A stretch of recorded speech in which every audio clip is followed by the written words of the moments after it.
সুদীপদা খুব দুঃখের, সুদীপদা যদি চলে যায়। সুদীপদার তো নিঃসন্দেহে কোনো প্রলোভন আছে। সুদীপদা যে যদি সুদীপদার ওই রোজভ্যালির ইডি কেসে মাফ হয়ে যায়, তাহলে সুদীপদার জন্য রিলিফ পাওয়া যাবে। সুদীপদা সেই জন্য গেছে। সুদীপদার অনেক কিছু আছে নিশ্চয়, যার জন্য সুদীপদা আজকে গেছে। এবং আমি আপনাদের বলে রাখি, শুনুন, সুদীপদা যখন জেলে ছিল তখন প্রতিদিন আমি এখান থেকে কি করে বেল পাওয়া যায়, কি করে না পাওয়া যায়, সমস্ত রকম আমি চেষ্টা করতাম। সব্যসাচী ব্যানার্জি বলে যে তখন আমার সঙ্গে অনেক ম্যাটারে কাজ করেছে, ওকে আমি ডেকে সুদীপদার ম্যাটারটা দেখতে বলেছিলাম। ও রেগুলার করছে আমার কথাতে। ও উড়িষ্যাতে গেছে, সেখানে যে সমস্ত রকমভাবে লড়াই করেছে, আইনি লড়াই লড়েছে।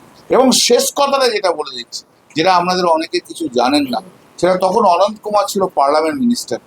আমি ইনিশিয়েটিভ নিয়েছিলাম, অনন্ত কুমারের সঙ্গে আমি কথা বলেছিলাম। অনন্ত কুমারকে বলেছিলাম যে কেন সুদীপদাকে, এই বয়স্ক মানুষটাকে রেখে দিচ্ছ, একটু আমাদের সুদীপদাকে ছেড়ে। তখন বলো এক মাস, ও বললো পরে দুদিন পর কথা বলবো। দু তিন দিন পর কথা বললো। দুদিন কথা বলার পর বললো যে এক মাস পর বিল অ্যাপ্লিকেশন করো, আমরা দেখছি। তো সুদীপদার জন্য আমরা সবাই সব কিছু করেছি। সুদীপদার জন্য অনেক টাকা খরচা হয়েছে। আজকে সুদীপদা যদি মনে করে থাকে, সুদীপদার তো এরকম করার তো একটা অভ্যাস আছে। আগে তৃণমূলে গেল, তৃণমূল থেকে ছেড়ে দিয়ে কংগ্রেসে গেল, কংগ্রেস থেকে এসে আবার তৃণমূলে এলো। কিন্তু মমতাদি অন্ধের মতো তাকে বিশ্বাস করেছে।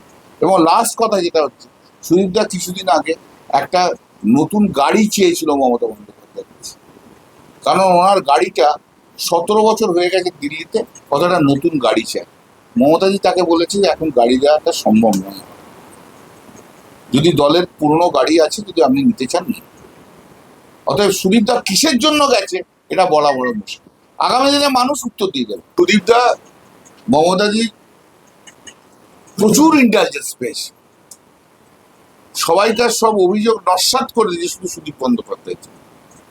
আপনি জানেন যে ইভেন তাপস রায় পর্যন্ত চলে গেছে বোধহয় সুদীপ বন্দ্যোপাধ্যায়ের জন্য। এটা মানতে হবে। কারণ সেবারে এই যে 2019-এ তাপস রায় কন্টেন্ডার ছিল পার্লামেন্ট সিটে, সেটাও পর্যন্ত রিজেক্ট করে দিয়েছিল সুদীপ দা বলে। একটা অসম্ভব ভালোবাসা, স্নেহ, রেসপেক্ট সুদীপ দার জন্য রয়েছে। কারেক্ট? সেই সুদীপ দা আজকে চলে গেছে। যেমন সুদীপ দার জন্য আমরা অনেকটা হারিয়েওছি যারা দল থেকে চলে গেছে। এই যে আপনি যেটা কথাটা বললেন, তৃণমূল কংগ্রেসের কাউন্সিলরদের অনেক বেশি ক্ষোভ ছিল সুদীপ দার জন্য, এটা তো কারেক্ট। কিন্তু সুদীপ দাকে সেই জায়গায় ইন্টেলিজেন্স দেওয়া হয়েছিল, দিদি দিয়েছিল।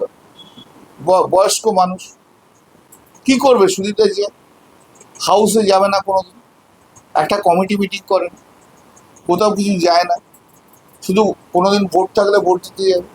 তো যাবে ভোট দিতে এনডিএ কে। ও তো বিজেপিকে সমর্থন করার জন্য এনডিএ করছে, করুক। কতদিন? কিন্তু সাময়িক। কিন্তু যারা গদ্দারি করলো, বাংলার মানুষ তাদের মনে রাখবে। আমরা আজকে বেঁচে থাকি না আমাদের জন্য, ফিলোসফিক্যাল কথা হবে কিন্তু বলে দিচ্ছি, আমরা আজকে বেঁচে থাকি না আমাদের জন্য, আমরা বেঁচে থাকি আমাদের নেক্সট প্রজন্ম, তার পরের প্রজন্মের জন্য। আমি যদি ভালো কাজ করে যাই, তবে নেক্সট প্রজন্মে যারা আছে তারাও সম্মানিত হবে, প্রত্যেকেই। আর আমি যদি বেইমানি করে যাই, পরের প্রজন্মকেও শুনতে হবে বেইমান ছেলের বাপ, বেইমান বাপের ছেলে। এসে যাচ্ছে না, কে যাচ্ছে কে আসছে, কিছু এসে যাচ্ছে না। আমাদের সত্যি কিছু এসে যাচ্ছে না। কারণ আইন যে আছে, আইন আইনের মতো চলবে, সংবিধান সংবিধানের মতো চলবে। এক্সপোজড হবে যে এরা বিজেপির সঙ্গে আছে।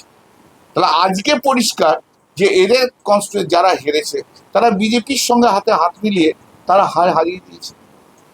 যারা এত তাড়াতাড়ি শিফট করতে পারে তারা থাকতেও পারে, তাদের রোল থাকতেই পারে, তারা সেইভাবে ইলেকশন করেনি,